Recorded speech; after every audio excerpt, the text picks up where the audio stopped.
This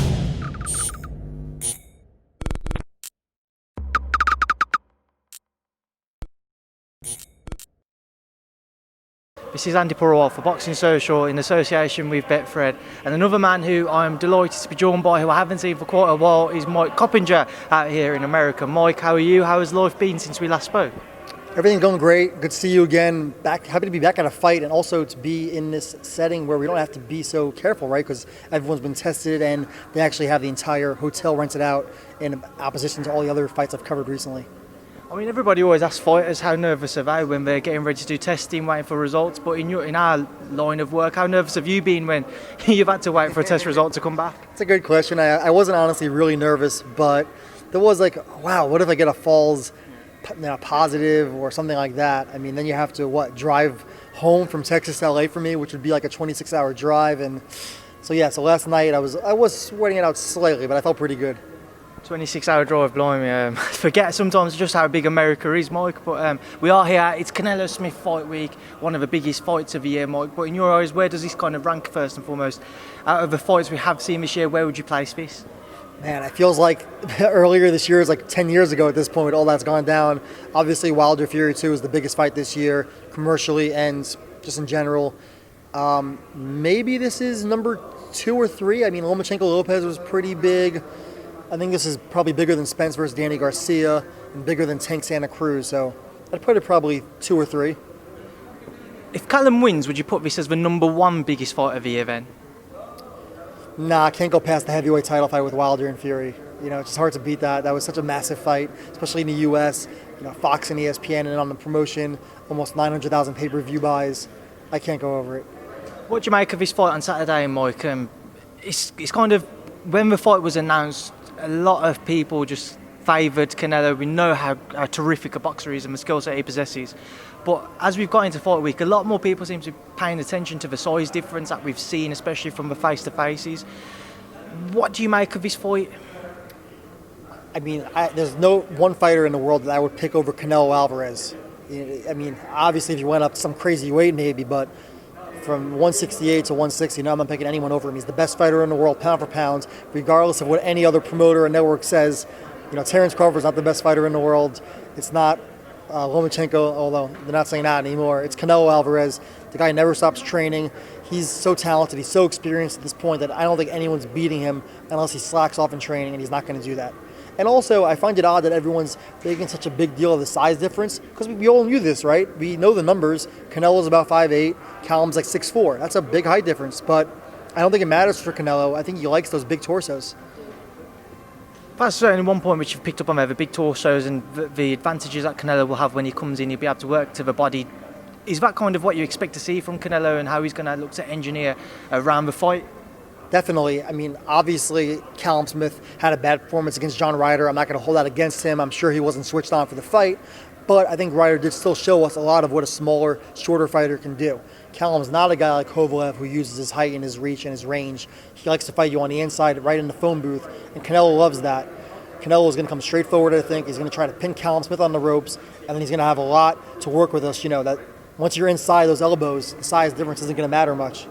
What do you think Canelo-Smith's best hopes of winning the fight on Saturday night will be?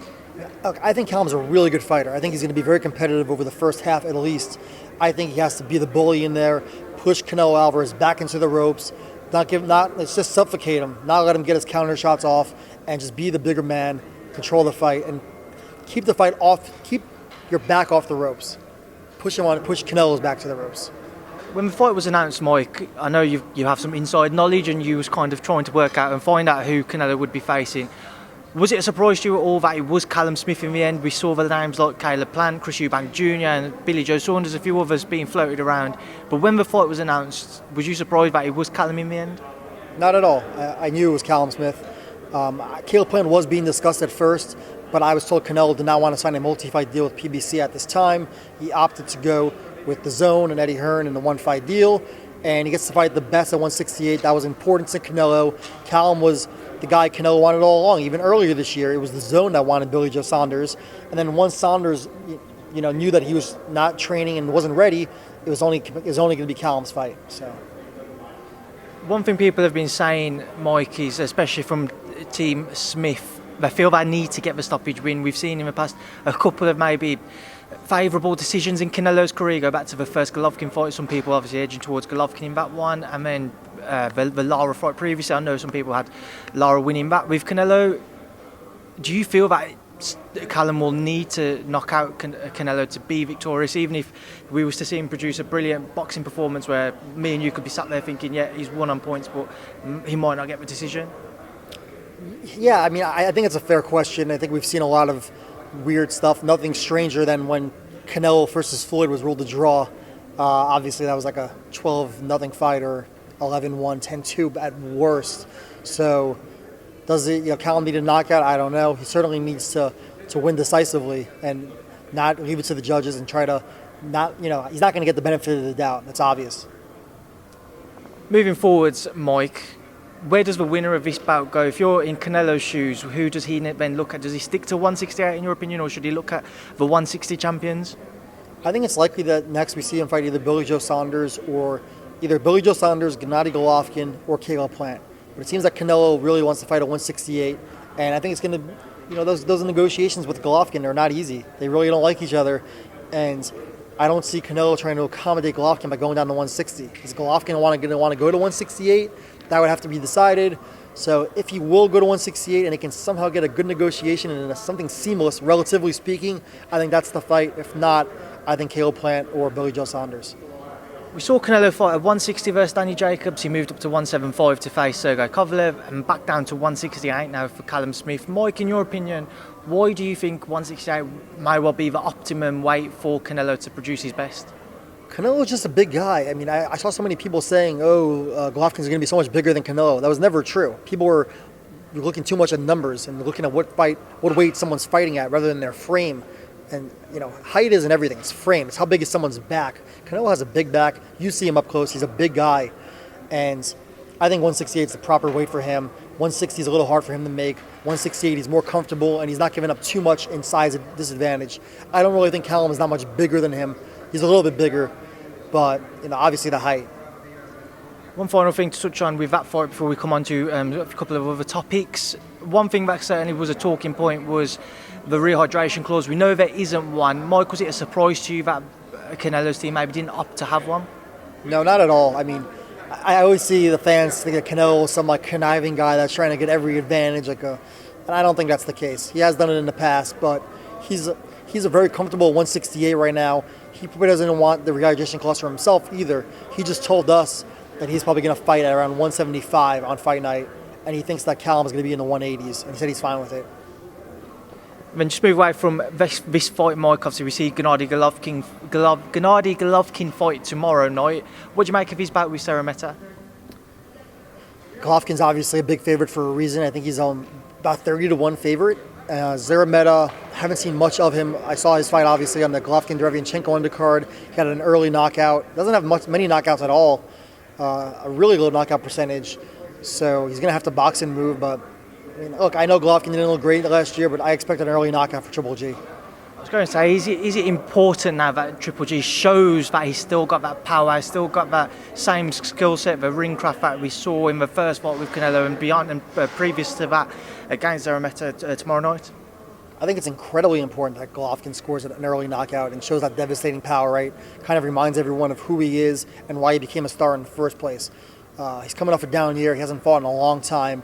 I think he needs something to just kind of re-energize his fan base. Now, in this weekend just gone, we saw Anthony Joshua defend his unified titles against Aj-Pulev. Mike, just your reflections on that fight as well. What did you make of it? I thought Anthony Joshua, once again, just like in the Ruiz fight, showed really good boxing ability. I liked the way he responded to Pulev's shots. He countered well.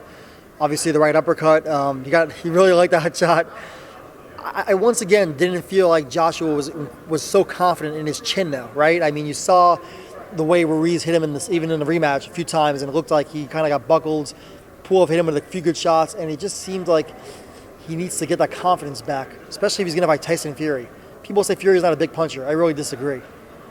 It's interesting you say that. Do you see kind of a big confidence issue there, or is it just a cautious side to Anthony Joshua? Because there's a few people who've picked up on that, and certainly over social media were commenting on that. I think maybe a big part of it is just like he said all along that he talks to Vladimir Klitschko a lot, that Klitschko's his mentor, And maybe he's like, you know what, let me make it easier on myself and do safety first. I don't need to be reckless in there. But I think part of the reason why Joshua became so popular in the first place was that seek and destroy style.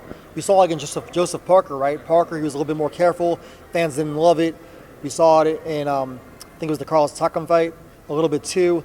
So I would like to see Joshua get back to that style, but I do think he maybe needs to get the confidence back a little more. Maybe he needs to get knocked down again and get back up and really find it for himself. After the fight, Mike, a lot of people are getting questioning why maybe AJ didn't put it on Tyson Fury a bit more, didn't call him out a bit more in his post-fight interview. What do you make of that? Are you surprised at all that maybe AJ wasn't a bit more vocal about wanting to face Tyson? I wasn't that surprised because I know how AJ is, and he's not that kind of guy. And if he's being true to himself and that's not his personality, I'm fine with it. I don't like when these guys try to manufacture personalities or hype. I certainly think Joshua wants to fight, and I do wish he would have been more vocal about it. I loved how Fury, right after the fight ended, he fired off a video saying he would knock him out in 3 rounds, and that's what boxing needs, right? Boxing needs theatrics. But, I do think the fight's going to happen. I have all the confidence in the world. I would be shocked if that fight didn't happen next.